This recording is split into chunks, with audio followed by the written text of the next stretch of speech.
Hey everyone, welcome back for another video. I am super excited to be back on YouTube making a video.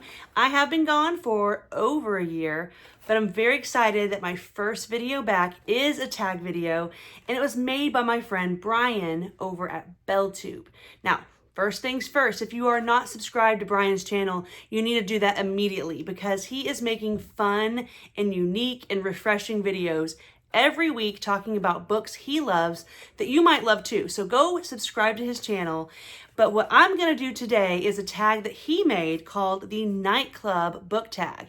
Now, I love tag videos. I think they're fun to make and I think they're fun to watch. I like to see everyone's take on questions that, we come up with. So Brian was a former nightclub owner. Like, he lived the life. He did the thing, okay, you guys? I personally never had much of a nightclub moment. It was never really my scene. I did go to a fair share of nightclubs, but it was in a pretty short season of my life. So I've got some memories I can recall. I can make this apply, but this was definitely more Brian's scene than it was mine. But let's get started with the nightclub book tag. Now, the first question is about cocktail hour. It says, name a book that you think pairs perfectly with your favorite cocktail. Now, I do love a good cocktail hour. I like to go get reduced price appetizers and my favorite cocktail and hang out with my husband or some friends and just, get home before the dinner rush. But I don't drink a ton of cocktails at home, and my favorite cocktail is probably an old fashioned or some sort of a whiskey cocktail. I couldn't come up with anything. I don't know why. It just really wasn't like clicking with my brain. But what I do drink more of than cocktails is I do drink beer. We like to go to concerts. We like to go to ball games. We do cookouts. We do a lot of outdoor activities. And I find myself drinking beers. And so the first thing I thought of to pair with my beers is The Prisoner of Azkaban, and we're gonna go to Hogsmeade and we're gonna have butterbeer, not just any beer, we're gonna have butterbeer at Hogsmeade. I love Harry Potter, I love The Prisoner of Azkaban, and I just always love any excuse to show off these really gorgeous dust jackets I have from Nerdy Inc.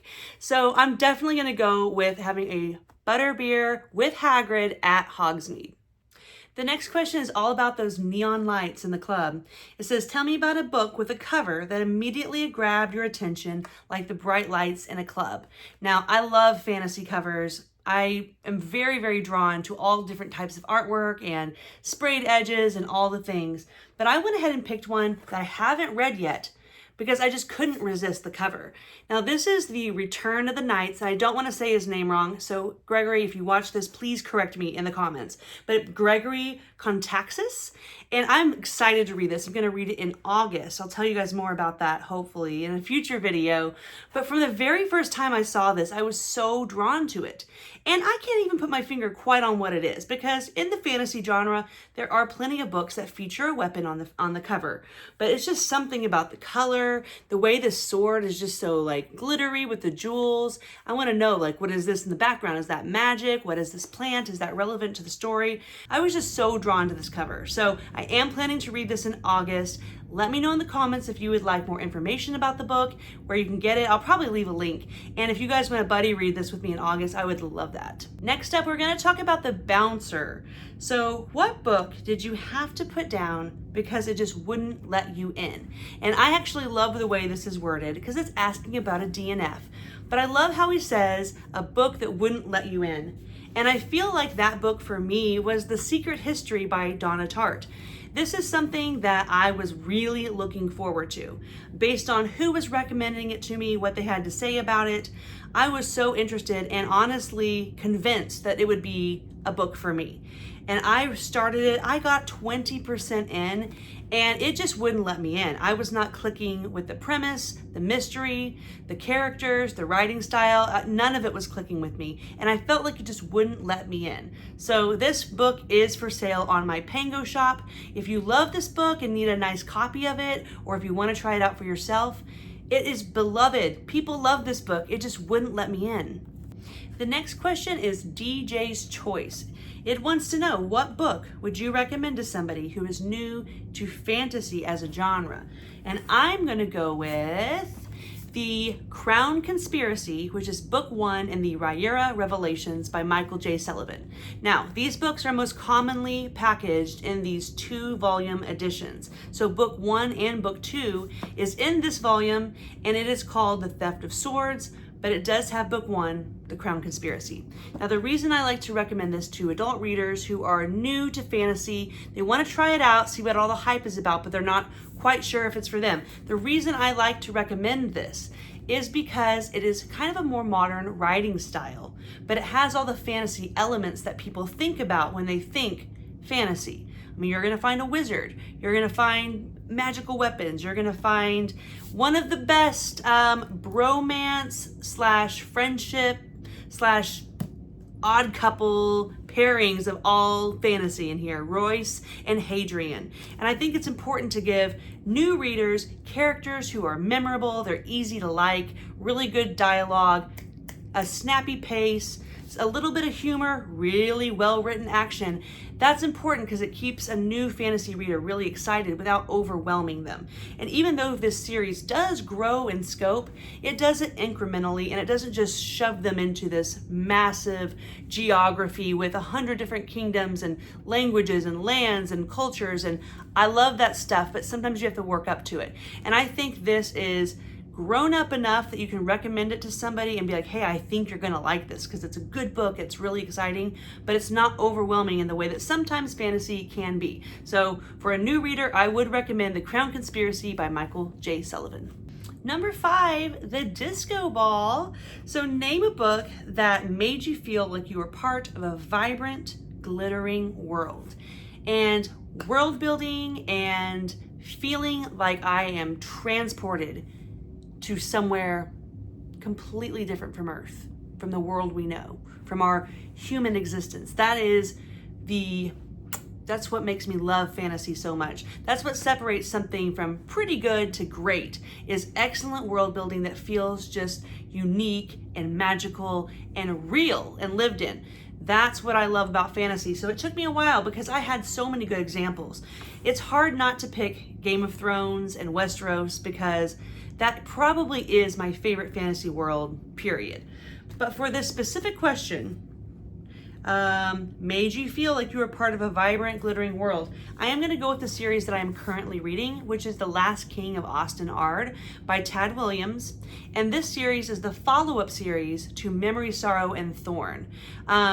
I have absolutely loved this series. And Memory, Sorrow, and Thorn is also excellent world building. That's a trilogy. 3 whole books of being immersed in Osten-Ard, this incredible fantasy world. But one thing I'm loving about the follow-up series, The Last King of Osten-Ard, is that it takes the world building to the next level. It is ramped up to 10, and you really get to explore this rich world more and more and find out so much more about what makes this place fantastical. So for the Disco Ball, it's gotta be the world of Osten-Ard in both Memory, Sorrow, and Thorn, but especially in The Last King of Osten-Ard. Just so good. Next up is Dance Floor Diva. Now, I'm an ABBA fan, so I probably would have called this Dancing Queen, but it's all the same. What book had you dancing with excitement from the first page to the last? And I'm gonna go with what was my most anticipated release for 2023, a book I had a blast reading from the first page to the last, and it is Lightbringer by Pierce Brown. I love Red Rising, and I got to go to a really cool release party type event. What did they call that? I think it was HowlerCon. It was HowlerCon. I was so lucky because Pierce Brown was there, and there was a costume contest and a concert, and he got to talk about his writing process, and he signed my book in person, and it was just the awesome experience. See, there's my little bookmark that I use now. I was in signing group C, and the man himself signed it, and it was awesome, you guys. So I hope to go back to a HowlerCon soon. I hope that becomes an annual thing because it was awesome. But man, you guys, this book, literally each page held my attention. I was sad when it was over. I stayed up way too late reading it. This book had me dancing all night. All right, guest list. Which author would you invite to an exclusive book themed party and why? So I'm going to go with Robin Hobb, simply because, you know, I'm of an age where a party to me probably isn't of the nightclub variety. We're not partying all night. We're gonna sit around with our, old-fashioned cocktails, and we're gonna sit around maybe the fireplace, and we're talking all night, okay? And Robin Hobb is an author that after I got over my fangirl moment, after I got done being like, oh my gosh, do you remember that time you wrote Tawny Man? That was awesome. By the time I got done with that, I feel like this woman and I could talk through the night about her series, The Realm of the Elderlings, because I could never get tired of talking about The Realm of the Elderlings. I think there's 1,000 stones to turn over. There's so many threads to connect, and I never get tired of talking about the series. And I think I could talk with her all night long about it. So on my guest list is definitely going to be Robin Hobb. All right, guys, VIP entrance. What book did you feel privileged to read before it became wildly popular?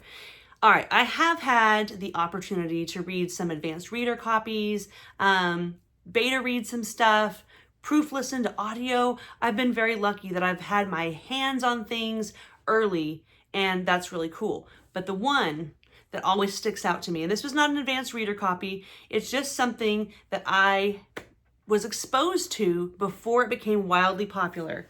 And I feel very privileged for that because I feel like I'm at the core of this original fan base, and that's just so fun.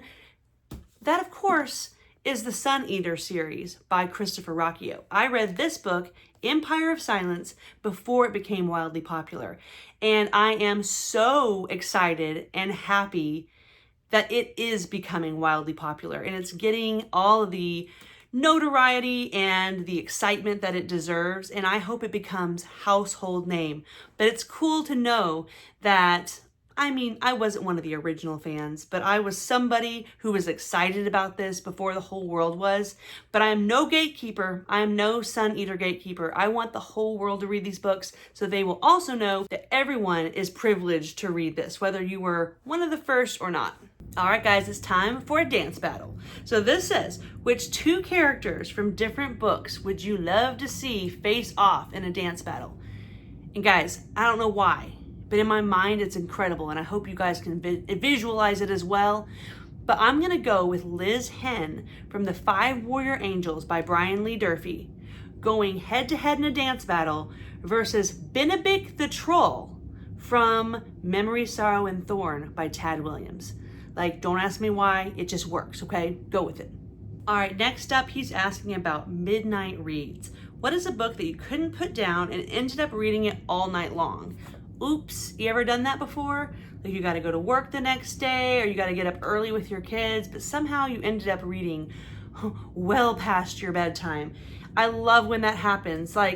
It's kind of bittersweet because you know you're gonna pay for it the next day, especially as you get older.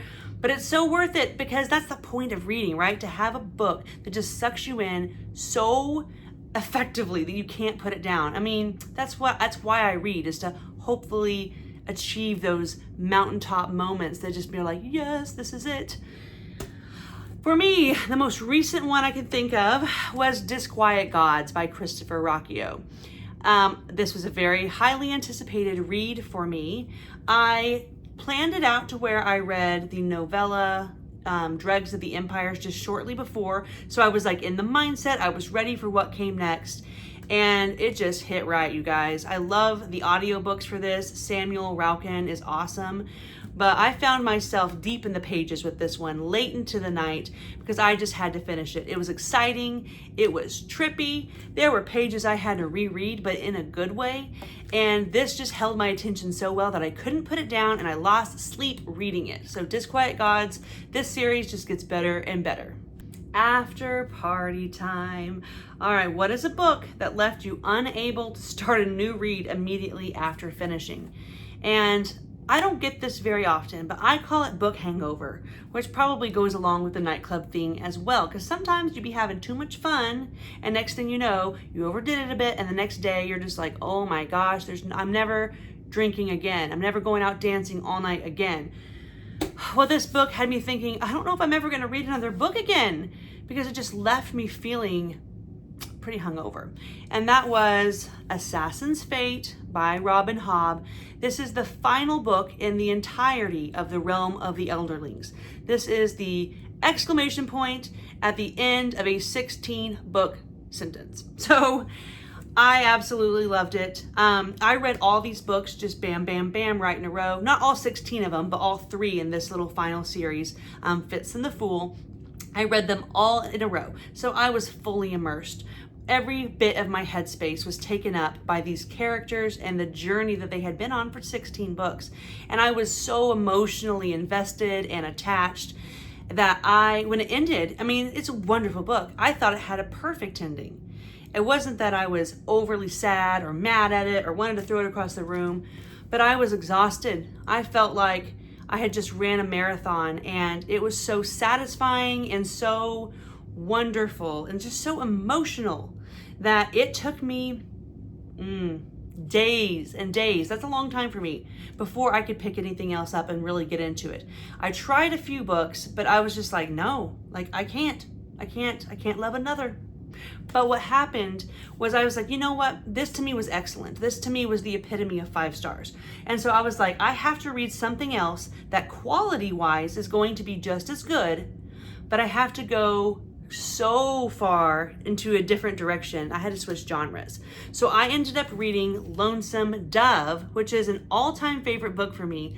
I knew the quality was through the roof. I knew that this was going to be a comparable book as far as excellence goes, but a Western, you can't really get much different in a lot of ways from a fantasy book than a Western. And so that's what I ended up having to do to break myself of my hangover, was I couldn't read any more fantasy. I couldn't read anything that I would be like, I mean, it was good, but it wasn't Assassin's Fate good.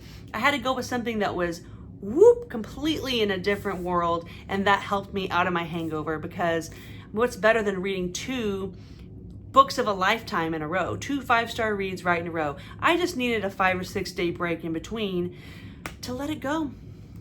And the last question on this tag video is about late night conversations. I love this question because that is the best part about a night out with friends, is when you finally make it back home, everyone's safe, you're drinking some water and getting hydrated, and you think you're gonna go to bed, but really you end up staying up late into the night talking with your friends.